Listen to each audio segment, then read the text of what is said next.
Katu usikate tamaa, kwa sababu wewe umeumbwa kupambana. Lazima upambane mpaka tone lako la mwisho la damu. Basi tunaendelea katika stori yetu ya wafungwa. Wafungwa walianza na waliweza kufanikiwa kuvuka viunzi, na baadaye mfungwa mmoja namba 7 alimbeba mfungwa namba 10 aliyekuwa amepata jeraha. Hivyo walitembea kuendelea kutafuta njia ya kutoka, kwa sababu walikuwa bado hawajakata tamaa, na mpaka sasa hawajui kinachoendelea huko mtaani au kwenye gereza walilokuwa wamefungwa baada ya wao kutoroka. Alifika mahali mfungwa alimhifadhi mwenzake, kwani alikuwa ameumia. Baadaye mhifadhi kwa utaratibu sana, na baadaye aliamua kwenda kumtafutia dawa ili aweze kutibu jeraha lililokuwa nalo, na ilikuwa hakuna dawa nyingine tofauti na dawa ya mitishamba. Alilichunguza jeraha alilokuwa nalo mfungwa namba 7, na baadaye akapata wazo dawa inayostahili kutibu jeraha hilo. Moja kwa moja mfungwa namba 7 alisogea mpaka kwenye mti wenye majani mapana na yenye rangi ya kijani.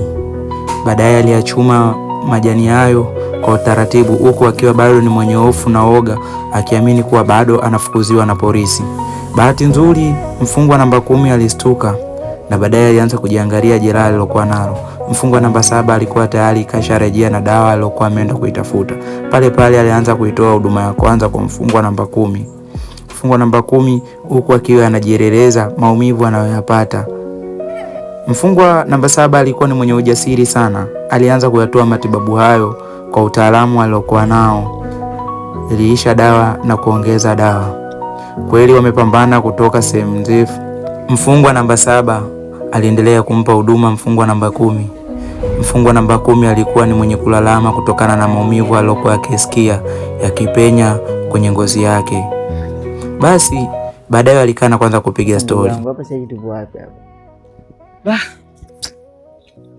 Hapa tumeshavuka karibuni vijiji vitatu, tumefanikiwa kutoka pale. Lakini sasa sijajua huko mtaani itakuwa kuna taarifa gani. Yaani hapa tupo kwenye kijiji. Kijiji gani? Mwenyewe sijui, kwa sababu unakumbuka mara mwisho panaitwa Mzimbani. Yaani nilipofika pale ulikuwa umezima. Ndio nilienda nikaiba hizi kofia ili kuficha uhalisia wetu. Pale kuna watu ambao niliwakuta kipindi nazunguka kule nyuma, alikuwa anazungumza nasema sijui Mzimbani imebadilika. Kwa hapa ni Mzimbani. Sijajua tunapita njia gani ili tuweze kufika kabisa. Bado watu wachache kwenye kijiji. Kuna kijiji kingi cha pili. Mpaka hapa nilipofika sielewi chochote ndugu yangu. Ila tutafika kwa sababu jambo tumeshalianza. Ndio. Lazima tulimalize. Mungu tusaidie tufike. Hapa nasikia kichwa kinaniuma. Hapa tujitahidi tufike kwenye shamba hata la miogo. Tupate miogo. Hata kama ndugu yangu, sisi hatujapanga kuiba. Mungu wenyewe anaona. Sisi tuna njaa. Naogopa, najua tumekotoka kule nje. Tibe tena miogo. Itakuwa kuna namna. Tupumzike kisha tuendelee na safari. Baada ya wafungwa wao kutiana moyo na kupeana maelekezo, waliamua kupumzika na baadaye waliendelea na safari, huku mfungwa namba 10 akichechemea kutokana na jeraha alilolipata kwenye mguu wake. Baadaye walishangaa kuona moshi ukitokea mahali, na baadaye wakaiona nyumba. Walifurahi sana, nyoyo zao zilifurahika sana baada ya kuiona nyumba.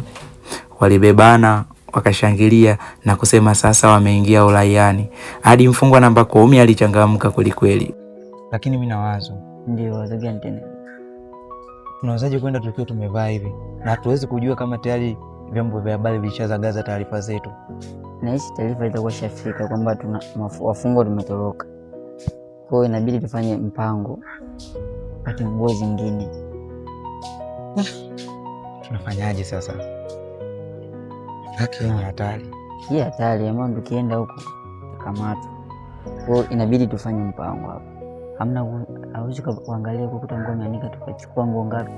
Wamefanikiwa kufika mtaani. Je, vipi kuhusu taarifa juu yao na wataishi vipi?